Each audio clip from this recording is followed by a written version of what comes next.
I think the biggest challenge in the world right now, and I think the biggest form of oppression across the world, regardless of where you live, is patriarchy. And I like to paint a picture of patriarchy as an octopus.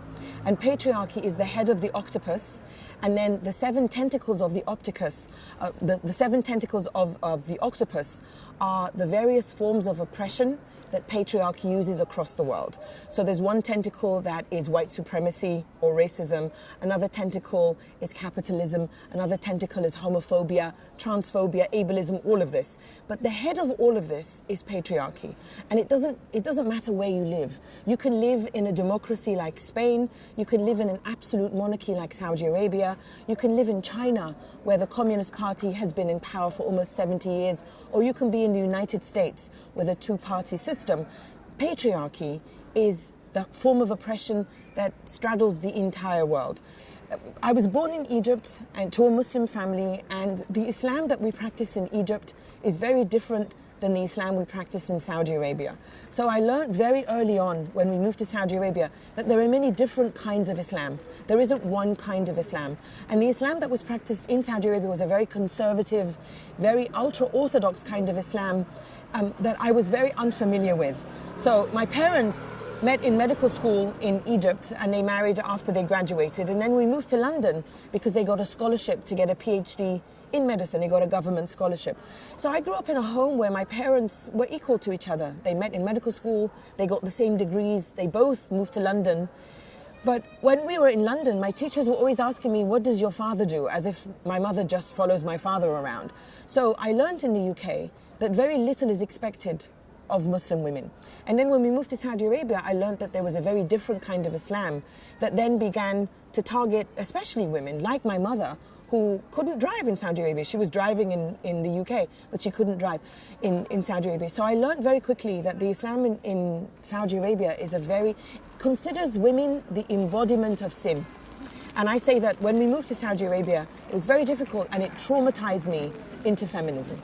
I think it's very, very important that Muslims around the world emphasize again and again that Saudi Arabia is not the representative of Islam, that Saudi Arabia is not the copyright or the owner of Islam.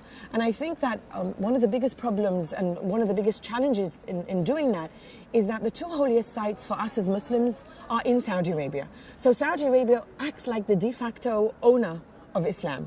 And when my family still lived in Saudi Arabia, the then king, Fahd, took for himself the title, the custodian of the two holy sites or the two holy mosques, as if he owns and takes care of these. Nobody elected him to this position. No, the Muslims around the world didn't vote for him to be this. So it's very difficult to separate sometimes Saudi Arabia from Islam, but we must, because Saudi Arabia does a huge amount of damage to the image of Islam, and not just the image. Saudi Arabia, because of its oil wealth, has been instrumental in promoting a very conservative kind of Islam around the world. The most extreme forms of Islam have been financed by Saudi Arabia, and they have led to some of the most violent expressions of Islam. When you look at violent extremist groups that are Muslim, many of them have either been inspired by Saudi Islam or they've been financed by the Saudi regime. Well, I think that as Muslim women, especially in the so-called West, we are caught between a rock and a hard place. And the rock is the racist, Islamophobic right wing that wants to weaponize anything that a Muslim woman says to demonize all Muslim men. So they want to use my book, they want to use my activism to say, look, you see, even Mona, who is a Muslim and a feminist, says that this misogyny exists. And of course this misogyny exists because misogyny exists all over the world, because as I said, patriarchy is universal. But this is the rock. The hard place is the Muslim community. And this is a Muslim community that wants to silence me and all other Muslim women who expose this misogyny because they want to do anything to defend Muslim men, and they tell me and they tell other Muslim women, shut up. Stop saying these things because you're giving weapons, you're giving ammunition to the right wing. So I have the right wing, the racists, the Islamophobes here, and I have the misogynists of the Muslim community here. And my message is, fuck you and fuck you. Well, I think that, the whole issue of hijab and niqab and burqa and all of this is a very complicated issue, and I'm honestly fucking exhausted from talking about the hijab and the veil. It's so exhausting. And so often, the only conversation that women of Muslim descent are allowed to have is the one about the hijab and the burqa and the niqab and over and over. And and there are so many things that I want to talk about, but this is the one thing people always want to talk about. And also, my relationship with hijab and all forms of veils has developed, because as I've become older, of course it's developed. I'm not stuck in an attitude that I used to have 10 years ago or 20 years ago. So when I was 16, I chose to wear hijab. I chose to wear hijab in a context that is very different than my context now. I chose to wear hijab in Saudi Arabia. And I explain why in my book, and I'm not going to get into detail now. And I wore hijab for 9 years. But very soon after I began to wear hijab, I realized that it wasn't for me. And it was very difficult to take it off. I finally was able to choose to take off my hijab when I was 25. So I wore it for 9 years, but 8 of those years I was struggling to take it off. So the way that I complicate the conversation about hijab is, it was much easier to choose to wear it than it was to choose to take it off. So my question to my fellow Muslims is, why is it easier to choose to wear it than it is to take it off? And this is how I want to complicate the conversation with hijab, regardless of where you live.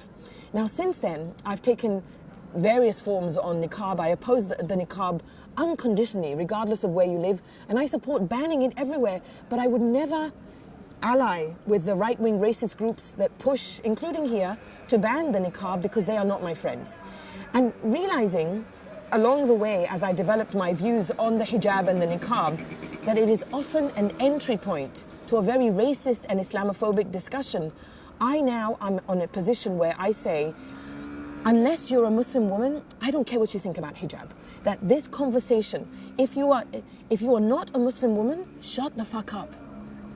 Well, the revolutions that began with Tunisia in 2010 and continue to today, and now we've added Sudan and Algeria, I think that they obviously include men and women. But when we talk about feminism, when it comes to these revolutions, a lot of men I have found will say to me, this is not the time. Come on, we're trying to get rid of these fascists. We're trying to liberate 60,000 political prisoners. We're trying to fix the environment, climate change, education, everything. They keep saying, wait, this is not the time for feminism. And my response to them is, what you're talking about is a revolution against the state. Because of course, for you as a man, the state oppresses you. Of course it does. The state oppresses everyone.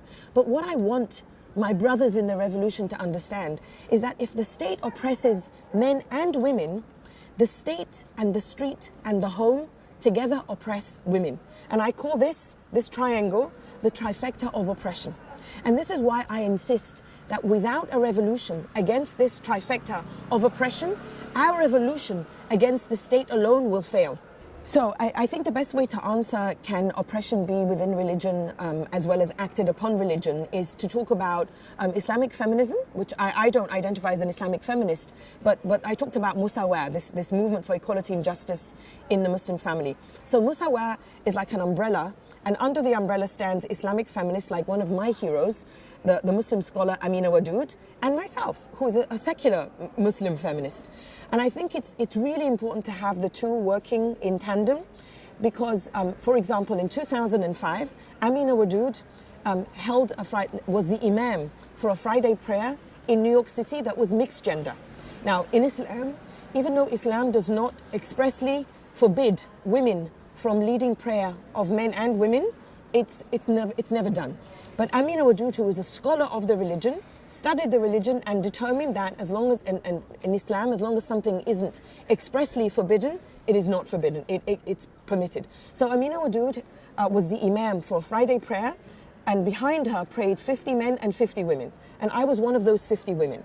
So before this prayer, some people wrote to us and said, show me in the religion where this is allowed. So Amina Wadud is a scholar of the religion, and she sent them the Quranic verses and the sayings of Prophet Muhammad and all of this. I didn't need anything from the religion because I decided for myself that this is something that I wanted to be a part of. Now, when we held this Friday prayer, there were some protests in New York. A mosque would not allow the prayer to happen in the mosque.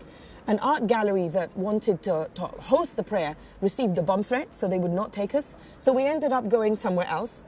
But I was one of two women who prayed without a headscarf, and I prayed on my period. And a lot of women, a lot of people will say to me, how could you pray on your period? This isn't allowed. How could you pray without your headscarf? This isn't allowed. And I say to them, I gave myself permission because this is part of my revolution.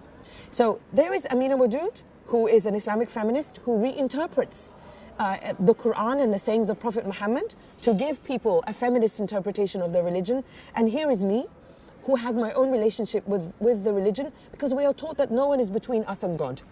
So I think it's, even though I practice my feminism in a very secular way, I recognize the necessity of Islamic feminism because I want to fight patriarchy. And I will use any weapon in my disposal to fight patriarchy. For those women in Egypt or Saudi Arabia or in the US or in Spain, Muslim women who want something Islamic, I say to them, read Amina Wadud. She will help you with the feminism inside the religion. Because my main goal is to fight patriarchy inside Islam and outside Islam.